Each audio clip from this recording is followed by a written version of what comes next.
E aí, gente, tudo bem? Faz um tempinho que eu não apareço por aqui. Espero que eu ainda saiba explicar as coisas. E, bom, como é que vocês estão?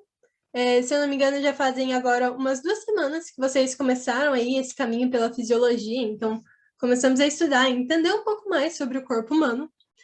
E hoje a gente vai falar sobre ele, o famoso. A gente vai conversar um pouquinho sobre o sistema nervoso. Então, tudo isso que vocês viram que acontece pelo nosso corpo, tudo isso precisa de um comando. E é exatamente aqui que a gente vai achar esse comando. Então, vamos começando. Ok, vamos lá. Então, o sistema nervoso, ele vai ser o responsável pela integração e ajuste do ambiente ao ser vivo. Então, o sistema nervoso, ele vai receber informações do ambiente e ele vai dar respostas. Por exemplo, se eu estou aqui e o dia está muito quente, eu vou sentir calor, eu vou começar a transpirar. Isso é uma resposta do meu sistema nervoso a um estímulo que eu recebo do meu ambiente, entende?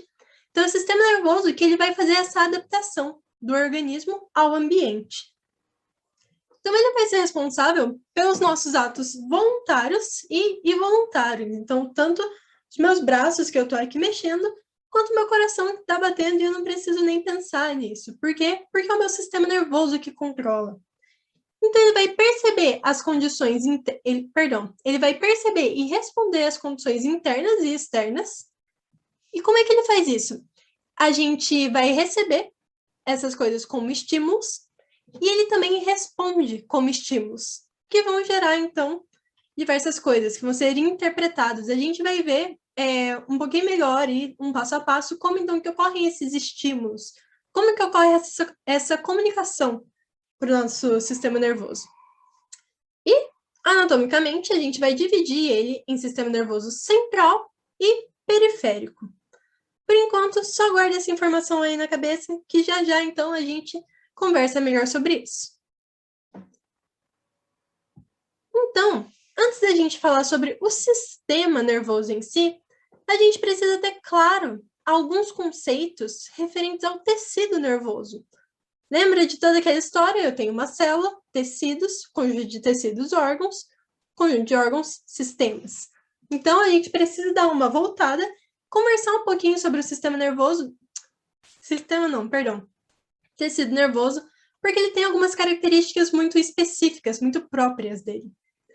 Então, vamos lá. Nosso tecido nervoso, ele é basicamente composto por duas coisas, neurônios e células da glia. Neurônios, eu tenho certeza que não é novidade para nenhum de vocês aqui, que todos vocês, em algum momento na vida, já ouviram falar de neurônio. E a gente vai, então, dar uma olhada um pouco melhor, um pouco mais específica nessas células. E as células da glia, então, por sua vez, elas vão ser células que sustentam os neurônios. Então, elas vão estar ali para dar um suporte para os neurônios, tanto físico mesmo, de sustentar, elas vão estar auxiliando na nutrição, na proteção dessas outras células. Então, elas vão ser realmente células que vão entrar ali como um suporte para os nossos neurônios. E, então, os neurônios, eles sim, são as nossas principais células nervosas, e eles são dotados disso daqui, olha, irritabilidade e condutibilidade. Irritabilidade, o que isso quer dizer? Quer dizer que eles podem ser irritados, que eles percebem estímulos. E condutibilidade, eles conseguem passar isso, o que vai ser muito importante para a gente. Então, vamos dar uma olhadinha na carinha dele. Então, aqui, gente, esse daqui é um desenho clássico de um neurônio. O que a gente tem aqui? Primeiro, a gente tem o corpo celular. Deixa eu pegar. Peraí.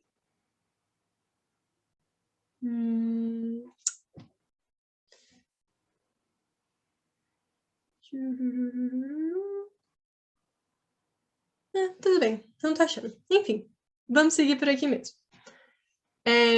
A gente tem aqui, então, essa parte maior aqui no meio, é o corpo celular.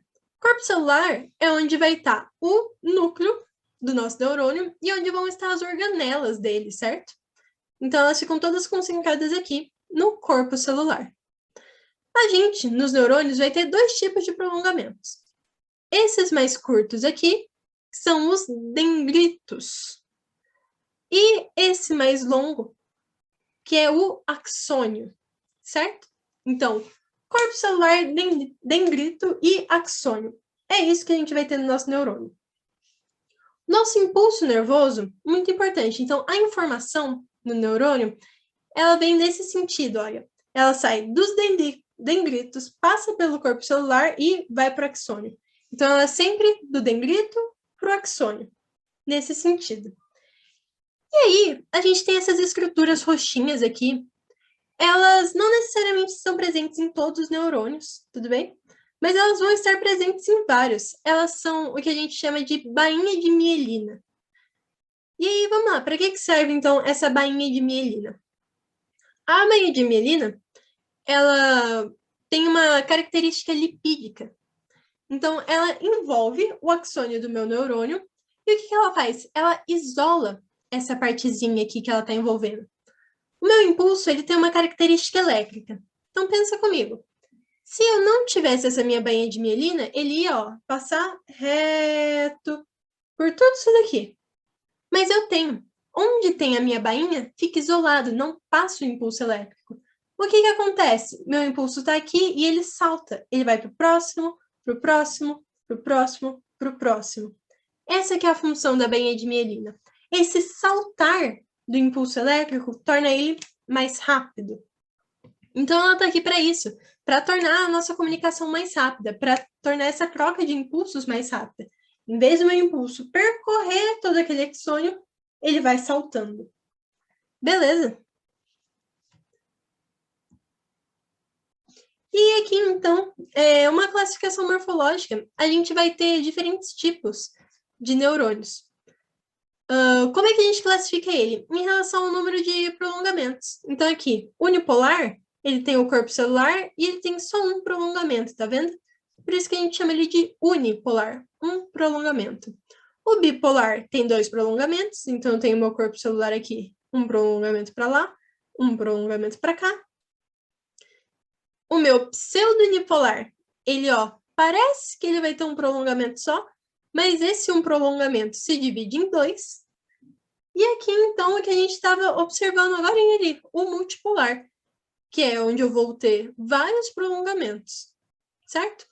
A maioria, gente, maioria dos neurônios do nosso corpo, eles vão ser multipolares. Ok, e aí a gente também tem uma classificação funcional. Funcional é relacionada à função desses neurônios. Então, primeiro, a gente vai ter o que a gente chama de neurônio aferente ou sensitivo.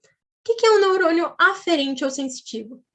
É aquele neurônio que pega a informação e leva até o meu sistema nervoso central. Então, por exemplo, eu tô aqui, olha, a minha unha tá no meu dedo, certo? Eu tô sentindo isso.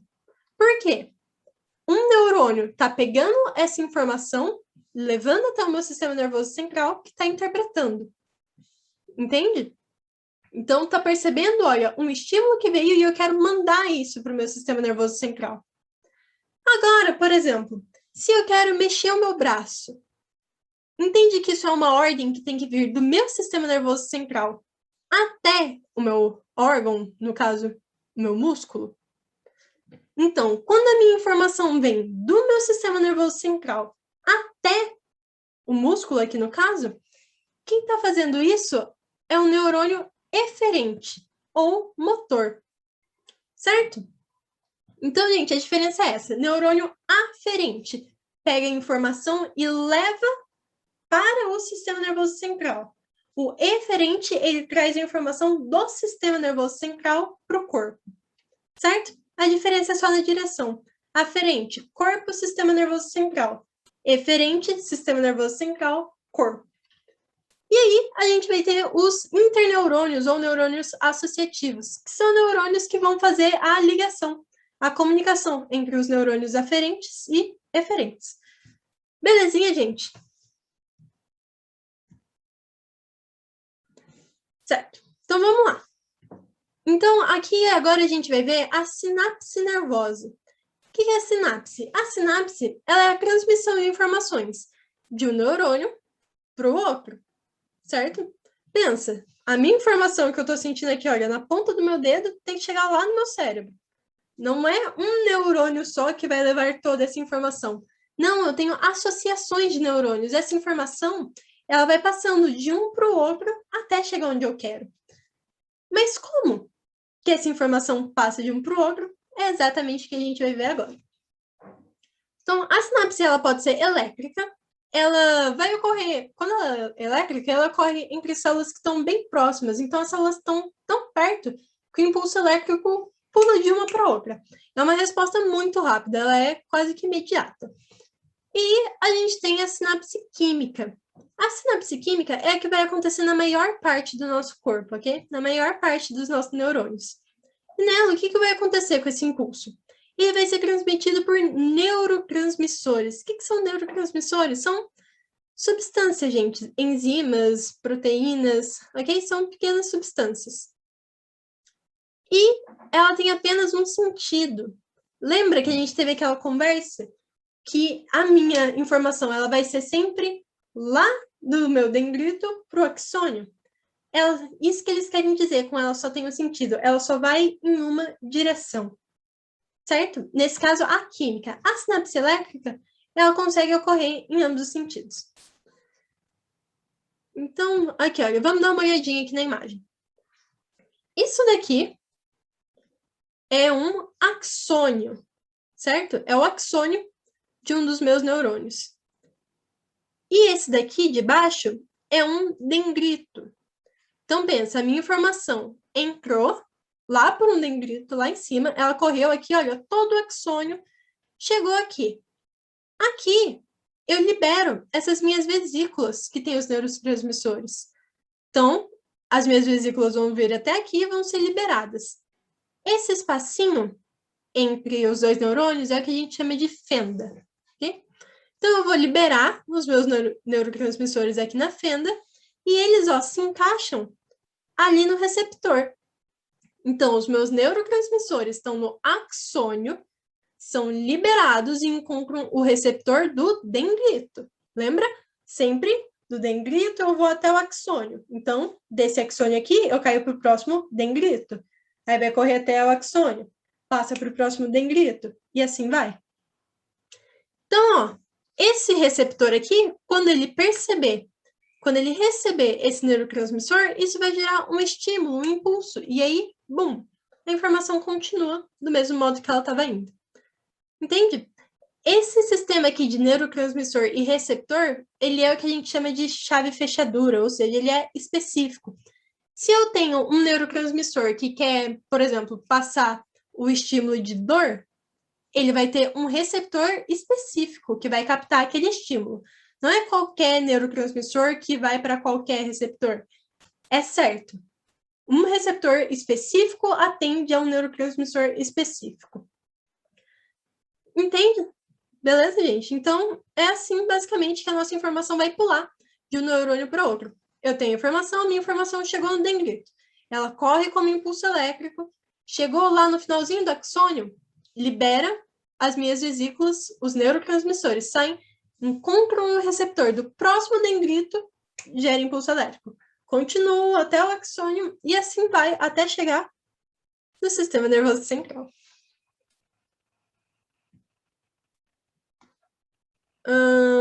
Ok, aí vamos lá.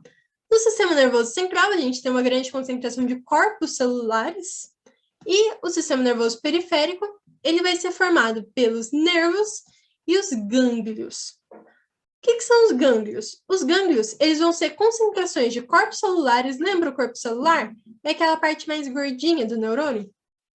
Então, são concentrações de corpos celulares, mas fora do sistema nervoso central, que vão estar espalhados aí pelo corpo. E os nervos, eles vão ser formados pelos prolongamentos dos neurônios, ou seja, os nervos são formados por dendritos e axônios, certo? E aí, vamos lá. A gente viu, então, que esse impulso nervoso é o jeito que os nossos neurônios se comunicam. Mas afinal, o que é o impulso nervoso? Ele é um sinal elétrico, gente. Ele tem uma característica elétrica. E é ele que vai possibilitar para mim essa comunicação entre os neurônios, essa conversa. Então, vamos ver como é que acontece esse impulso nervoso. Como é que o encostar em alguma coisa gera um impulso elétrico no meu corpo. Vamos lá.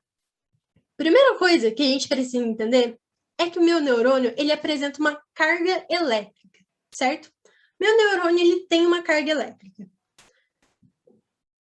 Agora, vamos imaginar um neurônio em estado de repouso. O que é um neurônio em estado de repouso que não está sendo estimulado? Ele só está ali esperando alguma coisa acontecer. Então, vamos lá. Esse meu neurônio em estado de repouso, ele vai estar polarizado. O que isso quer dizer? Ele vai ter uma polaridade. Ele vai estar mais positivo no meio externo, ou seja, fora da membrana, e mais negativo no meio interno, ou seja, dentro da membrana. E aí, sempre importante lembrar, o meio interno ele é negativo em relação ao externo, ok? Então, a gente diz que ele é negativo porque, na verdade, ele é menos positivo do que o meio externo. Então, a gente diz que ele é negativo, mas ele é negativo em relação ao outro, certo? Então, vamos lá. No meu meio externo é positivo e eu tenho grande concentração, ó, de sódio, íon sódio. Meu meio interno é negativo e eu tenho grande concentração de potássio. E aí, talvez agora vocês já estejam olhando e falando, só de potássio. Já vi esses nomes juntos antes e já vi o mesmo. Porque quem vai manter isso pra gente? Quem vai fazer ter mais sódio lá fora e mais potássio dentro? É a nossa bomba de sódio e potássio. É a bomba de sódio e potássio que vai manter o meu neurônio polarizado, que vai manter ele em estado de repouso. Ok? Todas essas características que eu acabei de falar aqui para vocês, tudo isso caracteriza um potencial de repouso. Então, se algum dia você estiver lá lendo a sua questão e aparecer lá que o neurônio está em estado de repouso, que o neurônio está em potencial de repouso, tem que vir isso na sua cabeça, que ele está polarizado, meio externo, positivo, sódio, meio interno, negativo, potássio. É isso que tem que estar lá. Então, aqui ó, a imagem, só para vocês verem. Então, o meu meio externo fica positivo, meu meio interno fica negativo. E a carga do meu neurônio, nesse momento, então, no momento do potencial de repouso, a carga do meu neurônio é de menos 70 milivolts, certo? Então, beleza. Até aqui, tudo bem. Meu neurônio está em repouso, nada está acontecendo. E aí, o que vai acontecer? Acontece um estímulo. Alguma coisa acontece com esse neurônio. O que pode ser um estímulo? No caso aqui, olha, do tato, só o olhar. No caso da audição, um som, certo? Um estímulo do meio externo. Para esse estímulo ocorrer, ou seja, para esse estímulo gerar um impulso nervoso, ele tem que mandar o meu neurônio, olha, lá para a carga de menos 55 milivolts. Menos 55 milivolts é o estímulo limiar. O que isso quer dizer? Ele é a menor capacidade capaz de gerar um impulso nervoso. Isso quer dizer que, se eu tiver um estímulo menor do que isso, que a carga do meu neurônio não chegue nisso, eu não vou ter impulso nervoso. O meu corpo não vai perceber aquilo. Por quê? Porque ele não chegou no meu limiar, ok? Então, o limiar, ele é a menor intensidade de um estímulo, o menor para causar um impulso nervoso. Isso, então, é o que a gente chama de lei de tudo ou nada. Quando o estímulo ele consegue alcançar, quando ele ultrapassa esses menos 55 milivolts, ele gera um impulso elétrico. Quando ele não atinge, ele não gera. Ponto. Não tem um meio termo, entende? Ou eu gero o meu impulso e vai com tudo, ou eu não gero. Eu não tenho um meio termo, eu não tenho como gerar um impulso leve, gerar um impulso fraco, não. Ou eu gero ou eu não gero. Ponto. Então, beleza. Agora vamos considerar um estímulo que atingiu o meu limiar. Então, que gerou um impulso nervoso. Quando ele gera um impulso, o que acontece? A gente muda para o nosso potencial de ação. O potencial de ação, o que vai acontecer? Lembra que a minha carga na membrana ela estava positiva lá fora, negativa lá dentro? Eu vou ter uma inversão da carga na membrana. Ou seja, eu vou ficar positivo lá dentro, negativo lá fora. Quando isso acontece, quando eu estou negativo lá fora, positivo lá dentro, eu digo que o meu neurônio está despolarizado. Então, ó, já grava isso para levar para sempre na cabeça. Quando ocorre impulso elétrico, quando ocorre impulso nervoso, meu neurônio está despolarizado. Impulso nervoso não acontece com o neurônio polarizado. Impulso acontece com o neurônio despolarizado. No meu neurônio despolarizado, o que que acontece? Eu estou negativo fora e positivo dentro. E aí, por que que isso acontece? O que que aconteceu que trocou essa carga na minha membrana? Porque quando esse impulso, quando esse estímulo, perdão, é forte o suficiente, o que que ele faz? Ele abre os meus canais de sódio. Então pensa, eu estava cheia de sódio lá dentro. E aí do nada eu abri uma porta para esse sódio passar. Gente, vocês já tiveram difusão. O que que vai acontecer? Vai entrar sódio para dentro da minha membrana. E entra tanto sódio dentro da minha membrana que a polaridade dela muda, que ela fica positiva lá dentro. Por quê? Porque o meu sódio começa a invadir, certo? Aqui, olha, é exatamente o que vai acontecer aqui. Então, a gente teve um estímulo, e aí, o que que aconteceu? Abri os meus canais de sódio que estavam aqui nessa partezinha, olha, e começou a entrar sódio aqui dentro. Ficou positivo aqui dentro, negativo lá fora. É isso que aconteceu. E aí, vamos lá.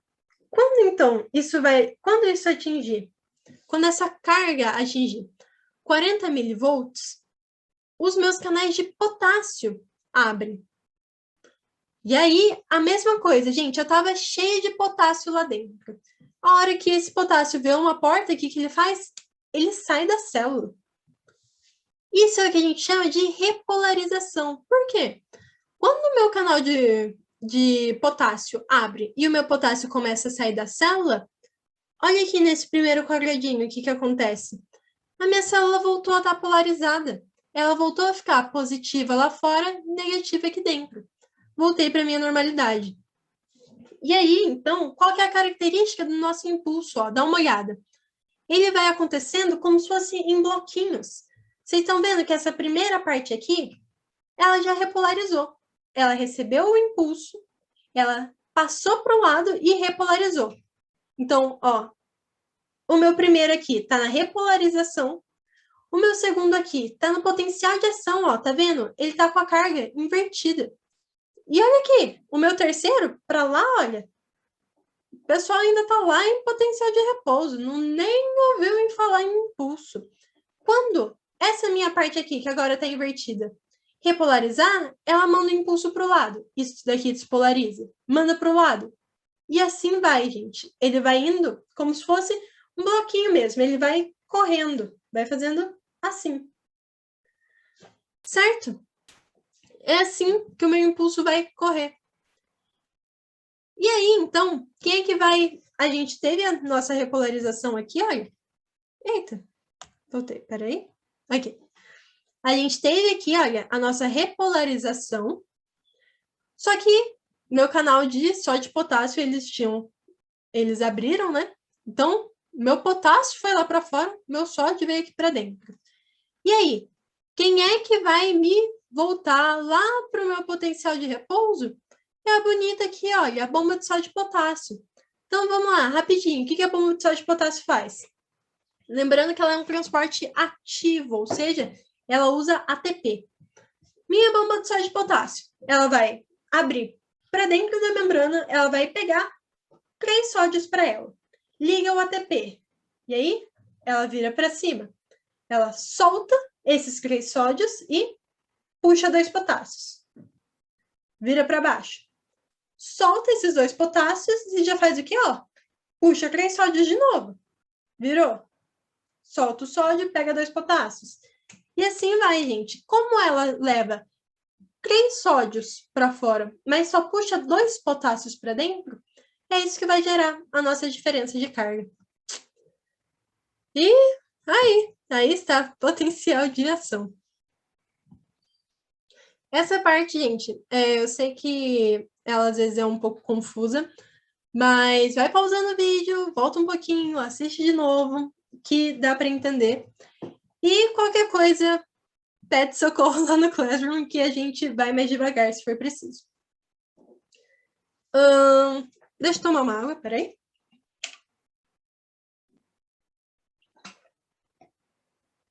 Beleza. Então, tô falando muito beleza, né? Desculpa. Então, vamos lá. A gente já viu, então, como é que funciona essa transmissão de informações no nosso sistema nervoso. A gente já viu como funciona o tecido, as células do meu sistema nervoso. Agora, então, a gente começa realmente a dar uma olhada um pouco mais no macro, né? Então, um pouco mais no meu sistema em si. E lembra que eu falei lá atrás para você que nosso sistema nervoso é dividido entre sistema nervoso central e sistema nervoso periférico. Então, vamos estudar eles a partir dessa divisão. Então, a gente começa aqui com o nosso sistema nervoso central. O sistema nervoso central, ele vai ser formado pela medula espinhal e pelo encéfalo. Encéfalo, gente, é o que está aqui no crânio, certo? E que a gente vai ver que não é só o cérebro. Então, encéfalo é o que está aqui no meu crânio, o que vai estar na minha cabeça. E a minha medula espinhal vai ser aquela que vai estar protegida pela coluna, certo? Então, que vai atravessar toda a nossa coluna. Aí aqui está dizendo exatamente isso. O meu sistema nervoso central é protegido pelo esqueleto, no caso, a coluna vertebral e a caixa craniana, e pelas meninges. As meninges, gente, são tecidos que vão estar ali envolvendo o meu sistema nervoso central e que vão estar ali para proteger ele mesmo. Quando a gente tem, por exemplo, uma meningite, por que é uma doença tão perigosa? Porque a gente tem inflamação desses tecidos, que está muito próximo ali do sistema nervoso central. Entende? Entre essas meninges também vai ter um espaço preenchido por um líquido, o fluido cerebroespinhal. É também um líquido que vai estar ali com função de proteção, principalmente mecânica. Quando a gente fala proteção mecânica, gente, é proteção contra batida, pancada, tá? Então vamos lá. A minha medula espinhal, ela vai estar alojada ali na minha coluna vertebral, ou seja, ela vai passar no meio da minha coluna vertebral e é responsável por transmitir os impulsos do encéfalo para o resto do corpo. Então, acontece uma coisa aqui no meu cérebro, meu cérebro vai lá, vou levantar o braço. Para essa informação que está aqui na minha cabeça chegar até o meu braço, ela tem que descer, certo? Então, ela vai passar pela minha medula espinhal. Da medula espinhal, ela vai para o sistema nervoso periférico e aí sim, o braço subiu. Então, ela vai ajudar a fazer essa integração entre o restante do corpo e o encéfalo. Ela também vai ser responsável pelos atos reflexos. Vamos dar uma olhadinha aqui. Os atos reflexos, gente, eles são respostas inconscientes, então reflexas a determinados estímulos. São sempre respostas rápidas que precisam solucionar um problema. E são respostas que elas precisam ocorrer rápidas. Elas precisam ser tão rápidas que não dá tempo de eu receber aquele estímulo, mandar até o encéfalo e trazer de volta. Até lá, já passou o que eu precisava. Então, são estímulos que eles vão vir até a minha medula espinhal e ela mesma já vai mandar uma resposta. Então, ó, por exemplo, aí a gente tem aqui, quando você encosta em alguma coisa que está quente, você já não tira a mão logo depois de encostar? Parece que você nem pensa. Exatamente por isso, é um ato reflexo. O seu corpo percebe que aquilo vai te machucar.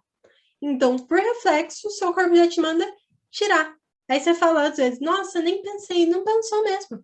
A informação ela não chega lá até o encéfalo, ela só vai até a medula espinhal, ou seja, ela vai até o sistema nervoso central, ela vai até a medula espinhal. Essa medula, ela vai perceber que aquilo vai causar um dano e ela já te manda tirar. É isso aí que vai rolar, gente.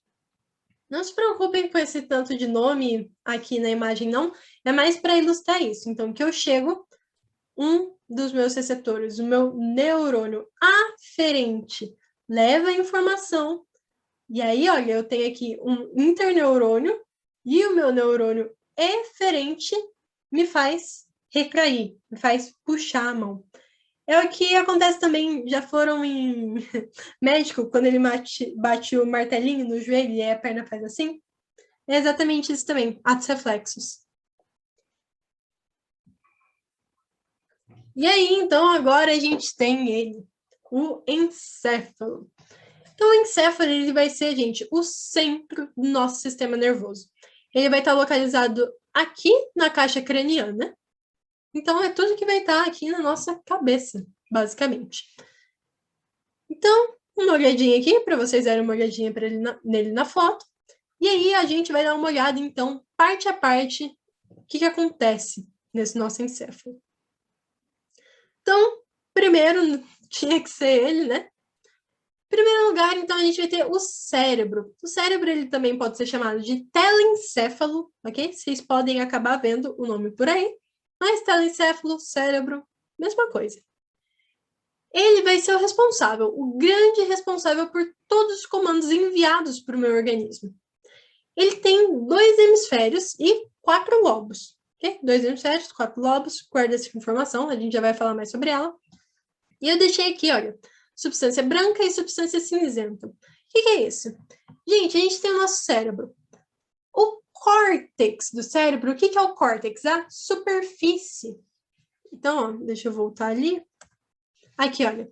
A superfície, como se fosse a parte de fora, ela vai ter uma coloração um pouco mais cinzenta. Por que a gente chama isso de substância cinzenta? Na minha parte de fora do cérebro, eu tenho uma concentração de corpos celulares, certo? Isso dá essa característica mais cinzenta. E ali, a minha substância branca é a parte mais interna do cérebro. Nessa parte, a gente tem uma concentração maior de axônios. Beleza? Mais fins de quase que curiosidade. Então, vamos lá, agora sim. Então, a gente tem 2 hemisférios, um direito e um esquerdo, certo? Hemisférios, então eu tenho meu hemisfério direito, meu hemisfério esquerdo.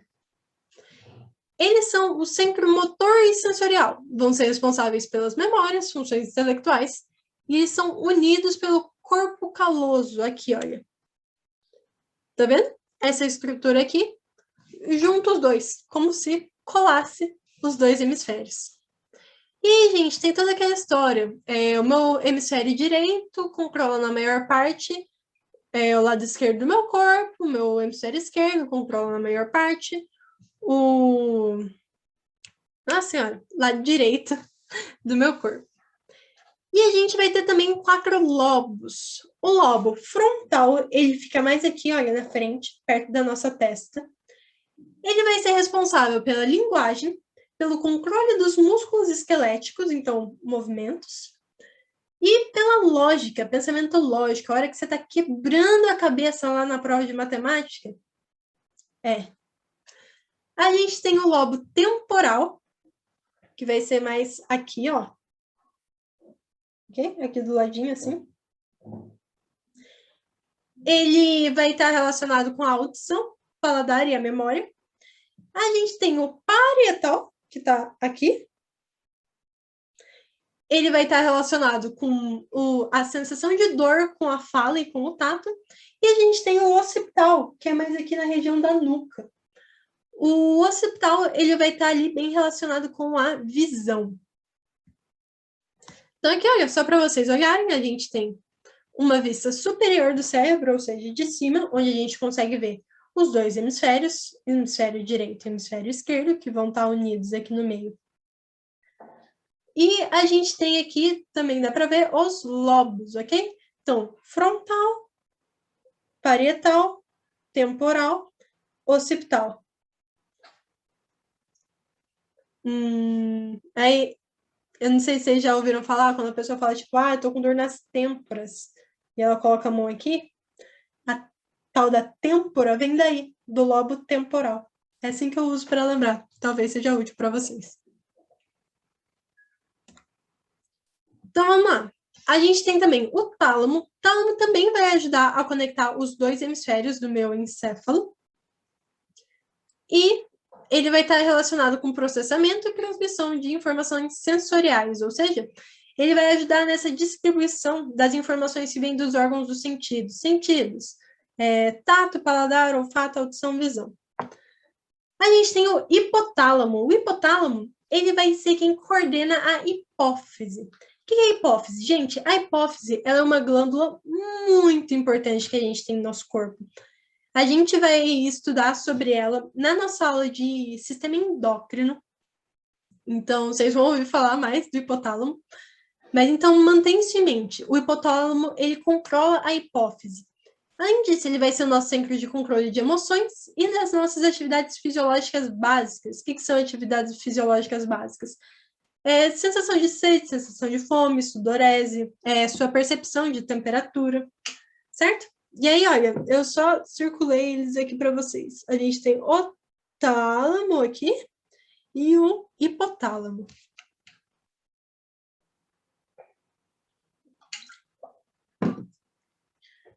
Vamos lá.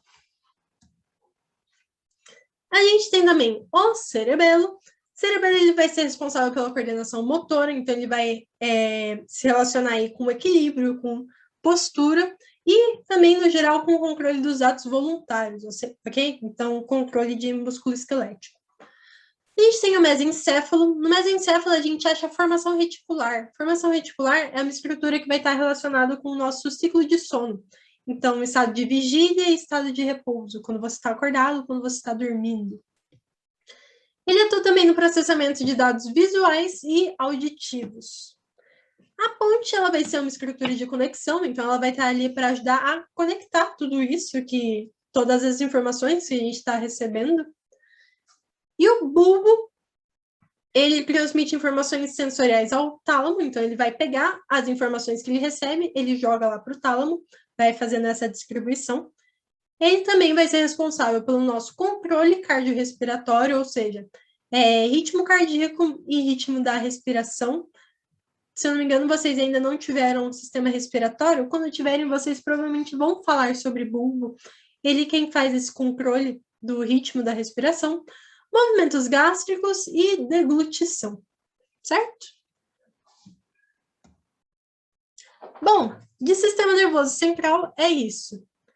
E o sistema nervoso periférico? Aí, como a gente já viu, ele vai ser formado pelos nervos e pelos pelos gânglios. Ok. Ele vai ser formado pelos nervos e pelos gânglios que vão se espalhar pelo corpo inteiro. Então, aqui a fotinha, só para vocês terem uma noção, os nervos, eles percorrem todo o corpo. A gente tem duas vias, a aferente, que o que é mesmo? Leva informação para o meu sistema nervoso central, isso aí. E a eferente, que é isso aí, gente, que recebe a informação do meu sistema nervoso central e envia para o corpo. Sobre o sistema nervoso periférico, gente, no geral, assim, que a gente tem para falar, é isso. Mas aí a gente tem um ponto importante. Nada é tão simples quanto parece. É sim, vai. Nosso sistema nervoso periférico, ele é dividido em dois, autônomo e somático. Então, vamos lá. Meu sistema nervoso somático, ele vai ser aquele que inclui todas as minhas ações voluntárias, ou seja, tudo que eu consigo controlar. Todas as minhas ações que eu penso e eu faço. Eu faço porque eu quero, porque eu tô com vontade. Entende? Então, ele vai estar ligado aqui, olha, aos meus músculos esqueléticos. Eu mexo meu braço porque eu quero. Balanço a cabeça porque eu quero. É o meu sistema nervoso somático, é voluntário, eu controlo. O meu sistema nervoso autônomo, por outro lado, ele também pode ser chamado de visceral, porque ele vai ser responsável pelas ações que a gente não controla, pelas ações involuntárias. Ele vai estar ligado ali aos órgãos e aos tecidos. Então, por exemplo, o seu coração, você não controla o ritmo que ele bate, entende? Por mais que isso seja um controle do seu sistema nervoso, ele não é voluntário, você não tem um controle sobre isso, de pensar, agora o meu coração vai bater mais devagar. Agora ele vai acelerar, agora ele para. é involuntário, você não tem que pensar, não está sobre o seu controle. No geral, os órgãos vão estar todos relacionados a isso. Você não tem que ficar mandando o seu estômago fazer a digestão. É involuntário, você não precisa pensar, ok? Então, sempre tentar manter isso em mente. Somático, voluntário, aquilo que eu tenho que pensar para fazer. O autônomo ou visceral é involuntário, aquilo que eu faço independente da minha vontade.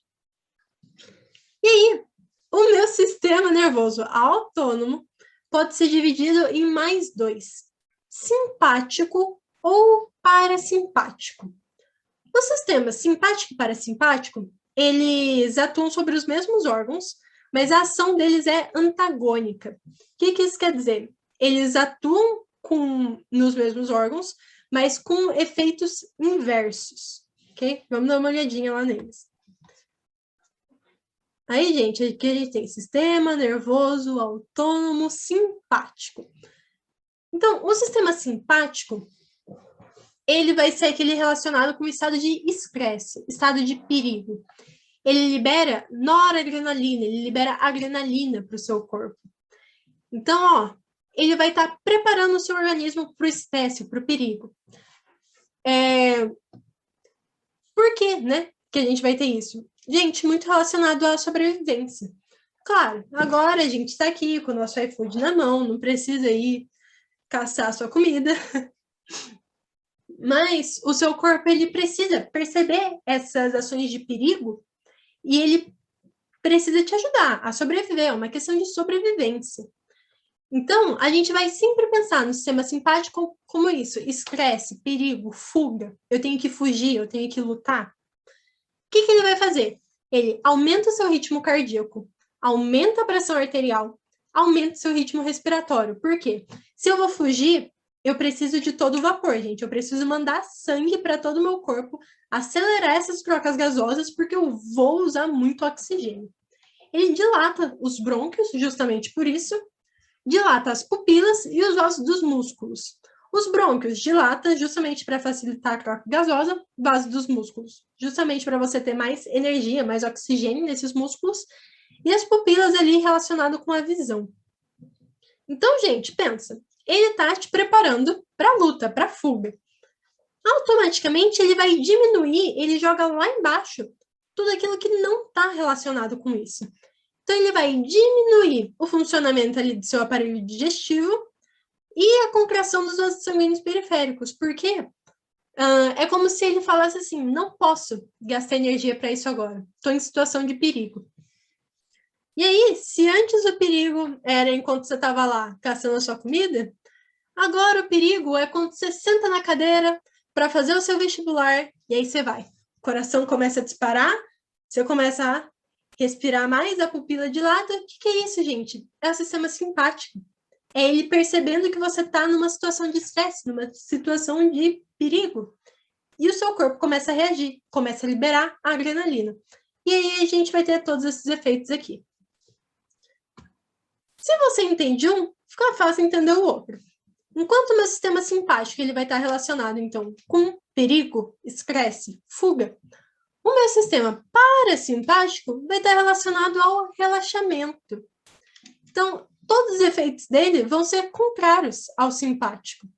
Ele vai liberar aqui, olha, a acetilcolina, momentos de relaxamento, por exemplo, quando você está indo dormir, quando você está em processo de digestão, acabou de comer, depois você come no almoço, assim, e aí dá aquela moleza, é o bonito aqui. Então, o que ele vai fazer? Ele diminui o ritmo cardíaco, diminui a pressão arterial, diminui o ritmo respiratório e os níveis de adrenalina. Ele relaxa as pupilas. O que ele aumenta? O peristaltismo do sistema digestório, então o funcionamento do sistema digestório, dilata os vasos periféricos. Gente, se você olhar aqui, olha, um faz exatamente o inverso do outro. O que um aumenta, o outro diminui. O que um contrai, o outro relaxa. Então, você sabendo um deles, automaticamente vocês sabem os dois. Deu para entender? Então, ele faz parte do meu sistema autônomo, ou seja, é involuntário, e ele vai estar relacionado com situações de estresse e relaxamento. Ufa! Ufa! Então, aqui, só para ficar um pouco mais fácil de vocês visualizarem, são as divisões desse meu sistema nervoso. Eu tenho meu sistema nervoso, ele vai se dividir, primeiramente, entre central e periférico. Central, encéfalo, medula espinhal. Periférico, gânglios e nervos. Meu sistema periférico se divide em autônomo e somático. Somático, voluntário, tudo aquilo que eu penso para fazer, que eu faço porque quero, músculo esquelético. Autônomo, tudo aquilo que é involuntário, que não depende da minha vontade. Ele é dividido também em sistema simpático e parasimpático. Sistema simpático, situação de estresse, eu quero me preparar para a luta, para a fuga. Sistema parasimpático, situação de relaxamento. Um é inverso, antagônico ao outro. Ufa, é isso, 40 minutos de aula em 2. E aí, gente? Agora, então, a última coisa que a gente vai dar uma olhadinha, uma passadinha bem rápida, antes de encerrar a nossa aula, são, então, os órgãos dos sentidos. Os órgãos dos sentidos, eles, no geral, são estruturas receptoras. O que isso quer dizer? Eles são estruturas responsáveis por receber informações do ambiente. Eles vão receber esses estímulos do ambiente, mas a função dos órgãos do sentido em si, gente, é receber. A gente já viu lá em sistema nervoso central que eles mandam tudo isso para o meu sistema nervoso e quem interpreta é o meu sistema nervoso. Por exemplo, meu olho, o que meu olho percebe? Luz. Quem forma a imagem para mim é o meu sistema nervoso, entende? Então, os órgãos do sentido, eles são receptores. E aí, 5 sentidos: tato, paladar, audição, visão e olfato. Vamos dar uma olhadinha rápida neles. Então, vamos lá. Primeiro, a gente tem o tato. O tato, que ele se trata? São vários receptores que são distribuídos pelo nosso corpo. Esses receptores são sensíveis à pressão. Então, o tato, gente, nada mais é que o seu corpo percebendo diferentes níveis de pressão.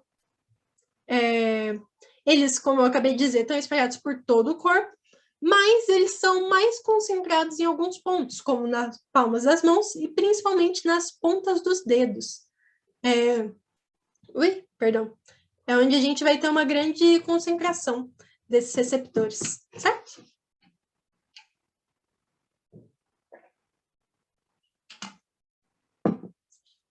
Ok. E então, o meu paladar. Meu paladar, ele vai se tratar ali das papilas gustativas. Elas estão presentes na boca, em geral, mas elas estão bem mais concentradas na língua.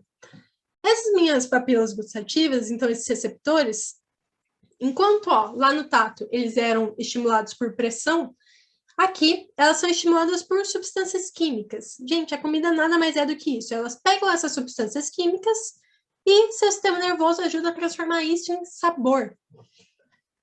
E é muito parecido com o que acontece com o olfato.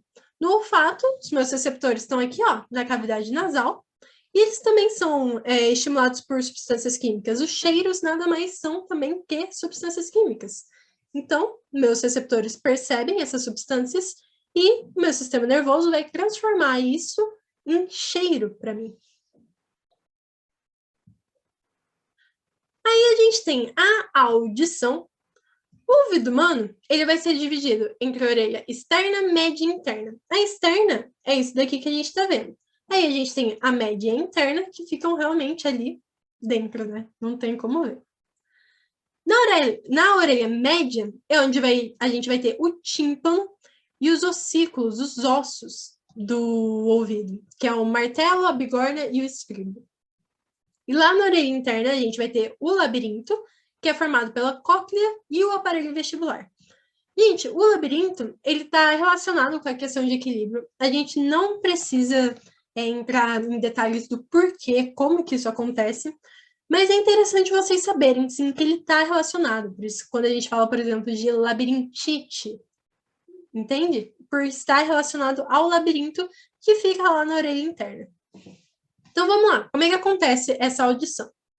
Os meus sons, eles entram pela orelha, certo? Então, eles entram aqui, olha, pela minha orelha externa e passam pelo conduto auditivo. Então, eles passam por um canal até chegar no tímpano. Esse som gera uma pressão no tímpano, o tímpano vibra, que vai causar vibração nos ossinhos que estão lá. Os ossinhos vibrando vai estimular a cóclea. A cóclea é cheia de líquido, então quando os ossinhos vibram, mexe o líquido que está lá. Então ela vai perceber esse som através de ondas. A própria cóclea manda esse estímulo que ela recebeu, então, pelo nervo auditivo, e chega lá no cérebro, que vai interpretar isso. Então, ó, aqui uma olhadinha. A gente tem, ó, o som, ele vai entrar por aqui, vai percorrer todo o meu canal, chegou aqui no tímpano. O tímpano treme. Os meus ossinhos tremem, minha cóclea treme. O nervo auditivo percebe isso, leva lá para o meu cérebro interpreta.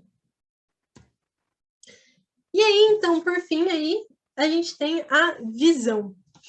Então, vamos lá. Nosso globo ocular, olho para os íntimos, ele está alojado na nossa caixa craniana e ele tem diversas estruturas que ajudam na sua proteção. Na sua proteção. Então, a gente tem, por exemplo, as glândulas lacrimais, a lágrima vai ajudar na proteção do olho, os cílios, sobrancelha, pálpebra. Então, ele é uma estrutura bem protegida. E aí, olha, vamos dar uma pulada aqui agora para a imagem, depois a gente volta ali para o textinho. Então, vamos dar uma olhada aqui nesse olho. O que eu tenho? Vamos começar daqui de fora. Eu tenho, ó, aqui mais na frente, eu tenho a minha conjuntiva. O que é a minha conjuntiva? É a minha primeira camada, a mais externa ali, que vai estar recobrindo, protegendo o olho. Quando a gente tem uma inflamação, a gente chama ela de quê? Conjuntivite. Conjuntivite nada mais é que uma inflamação da conjuntiva. A gente tem a íris, que é a parte que dá cor para o olho. A bolinha preta do meio é a pupila, é ela que vai ter a abertura para a passagem da luz. E aqui a gente tem a córnea. A córnea, ela também vai estar dando aí uma proteção para o meu olho. Aí aqui dentro, olha, no geral, o meu olho ele vai ser recoberto por 3 camadas, ok?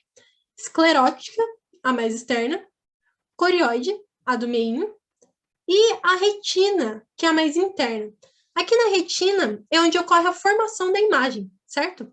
Então, é a minha retina. Aqui, olha, logo antes do nervo óptico, que ocorre a minha formação de imagem. Eu tenho um líquido dentro desse meu globo ocular, que é o humor vítreo. E é isso, não é? É isso. Muito bem. Então, aqui, na minha retina, então nessa camada aqui, olha, nesse tecido mais interno do olho, eu tenho os cones e os bastonetes, que são receptores, ok? Eles são fotorreceptores, ou seja, eles são estimulados pela luz. Eles que vão gerar as cores pra gente. E a nossa visão binocular, ou seja, se eu tampo um olho, tampo o outro, a minha visão não é a mesma, né? Mas quando eu abro os 2 olhos, eu não enxergo 2 coisas, eu enxergo uma só. Quem faz isso pra gente, quem junta essas 2 imagens e transforma numa coisa tridimensional, é quem? Sistema nervoso central. Isso aí, gente. E é isso. Então, a minha luz entra aqui pela pupila e eu tenho a imagem formada aqui na retina. E então, aqui, para vocês darem uma olhada, a gente vai ter aí os 3 principais problemas, né, de visão, que é a miopia, a hipermetropia e o astigmatismo. Eles vão estar relacionados... uma coisa que eu esqueci, gente. A gente tem o cristalino, ok? Cristalino, essa lente aqui, olha, e ele vai ser literalmente como uma lente. É uma lente, é a lente do nosso corpo, ele atua como uma lente. Tinha esquecido dessa parte. Então, vamos lá. Aqui, todos os casos aqui embaixo, olha, é uma visão normal. O que a gente espera numa visão normal? Que a minha imagem se forme aqui, olha, lá na retina. O que acontece com a miopia? Na miopia, a minha imagem se forma, ó, antes da retina. Por isso que a pessoa enxerga tudo embaçado de longe, porque a minha imagem está se formando antes da retina. Aqui, na hipermetropia, é o contrário. A minha imagem se forma depois da retina. E aqui no astigmatismo, a minha imagem ela até se forma quase que na retina, mas meio torta. Certo? E então é o que vai causar os nossos problemas de visões. É a formação de imagem, ela não ocorre onde deveria. E é isso? É isso, galera. Vamos voltar aqui para o slide 1. Bom, gente, obrigada. Eu sei que foi bastante informação, bastante coisa. Assistam a aula depois com calma, vai pausando, acompanhando com os slides, que vai dar tudo certo. Já eu já solto as coisas lá no Classroom e qualquer dúvida que vocês tiverem, gente, pode mandar lá, pode deixar nos comentários do vídeo, que a gente vai se ajudando. Então, é isso. Muito obrigada e bons estudos para vocês. Tchau, tchau. Beijos.